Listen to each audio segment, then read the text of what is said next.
Pagi itu, Rasulullah dengan suara lemah memberikan khutbah terakhirnya. Wahai umatku, kita semua ada dalam kekuasaan Allah dan cinta kasih-Nya, maka taati dan bertakwalah kepadanya. Kuwariskan dua perkara pada kalian, yakni Al-Quran dan sunnahku. Barang siapa mencintai sunnahku, berarti engkau mencintai, dan kelak orang-orang yang mencintaiku, dan mereka masuk surga bersamaku. Khutbah singkat itu diakhiri dengan pandangan mata Rasul yang tenang dan menatap sahabatnya satu persatu. Abu Bakar menatap mata itu dengan berkaca-kaca. Umar dadanya naik turun menahan nafas dan tangisnya. Utsman menghela nafas panjang. Ali menundukkan kepalanya dalam-dalam. Isyarat itu telah datang. Sudah tiba saatnya Rasulullah akan meninggalkan kita semua. Keluh hati semua sahabat kala itu. Manusia tercinta itu hampir selesai menunaikan tugasnya di dunia. Tanda-tanda itu semakin kuat tatkala Ali dan Fadl dengan cegas menangkap Rasulullah yang kondisinya semakin lemah dan goyah ketika turun dari mimbar. Di saat itu, kalau saja mampu seluruh sahabat yang hadir di sana, pasti akan menahan detik-detik berlalu. Matahari makin tinggi, tetapi pintu rumah Rasulullah masih tertutup. Sedang di dalamnya Rasulullah sedang terbaring lemah dengan keningnya yang berkeringat dan membasahi pelepah kurma yang menjadi alas tidurnya. Tiba-tiba dari luar pintu terdengar seorang berseru mengucapkan salam. "Bolehkah saya masuk?" tanyanya, tapi Fatimah tidak mengizinkannya masuk.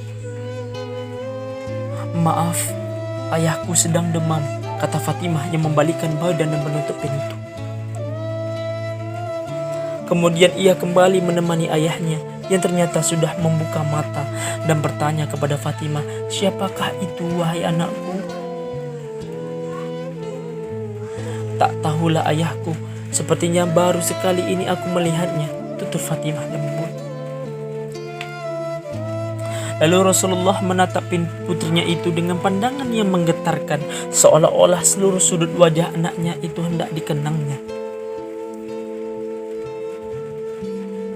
"Ketahuilah nak, dialah yang menghapuskan kenikmatan sementara, dialah yang memisahkan pertemuan di dunia, dialah malaikat maut," kata Rasulullah.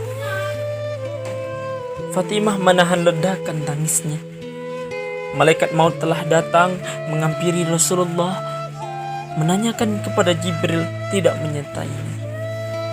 Kemudian dipanggillah Jibril yang sebelumnya sudah bersiap-siap di atas langit dan menyambut roh kekasih Allah dan penghulu dunia ini. "Jibril, jelaskan apa hakku nanti di hadapan Allah?" tanya Rasulullah dengan suara yang amat lemah. "Pintu-pintu langit telah terbuka, para malaikat telah menanti ruhmu, semua surga terbuka lebar menanti kedatanganmu," kata Jibril. Tapi semua penjelasan Jibril itu tidak membuat Rasul lega. Matanya masih penuh kecemasan dan tanda tanya. "Engkau tidak senang mendengarkan kabar ini?" tanya Jibril lagi.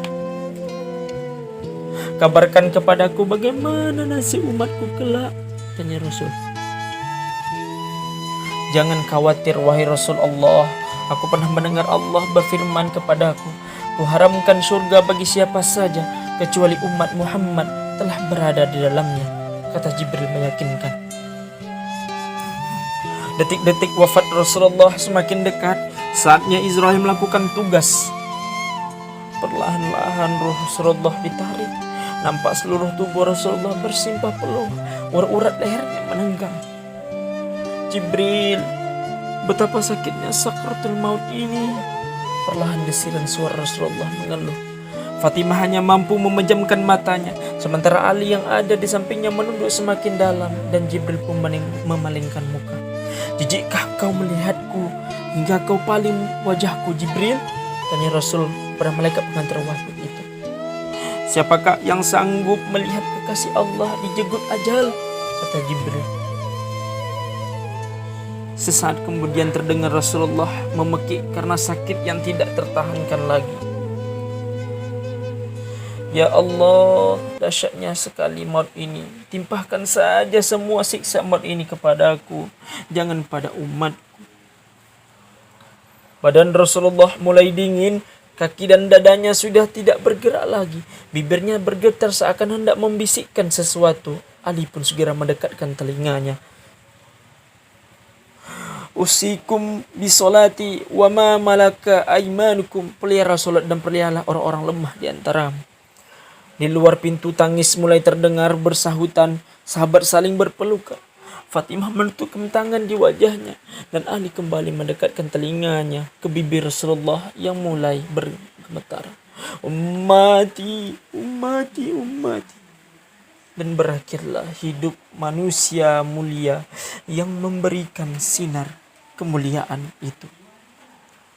Mampukah kita menjadi insan yang lebih baik seperti Allahumma salli ala Muhammad yaitu Rasulullah sallallahu alaihi wasallam.